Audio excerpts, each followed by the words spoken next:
চিংড়ি মাছের নানা রকমের পদ ট্রাই করতে আমার দারুণ লাগে। আর চিংড়ি মাছ এমনই এক জিনিস যাতে দেবেন তাতেই স্বাদ। তাই আজ বানাচ্ছি চিংড়ি মাছের মাখা।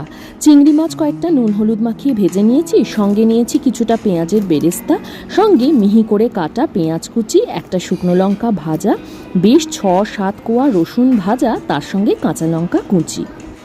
সামান্য পরিমাণ নুন দিয়ে শুকনো লঙ্কা আর রসুনগুলোকে বেশ চেপে চেপে মেখে নেব। নুনটা দিলে শুকনো লঙ্কা বা পেঁয়াজ বলুন সবটাই মাখতে খুব সুবিধা হয়।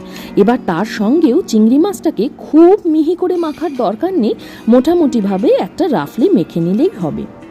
কুঁচো পেঁয়াজটাকেও বেশ হাত দিয়ে চেপে চেপে চিংড়ি মাছের সঙ্গে খুব ভালোভাবে মেখে নিতে হবে। সবটা মেখে নিয়ে মিলেমিশে যখন একাকার হয়ে যাবে, দিতে হবে অল্প একটু ধনেপাতা আর সামান্য একটু লেবুর রস।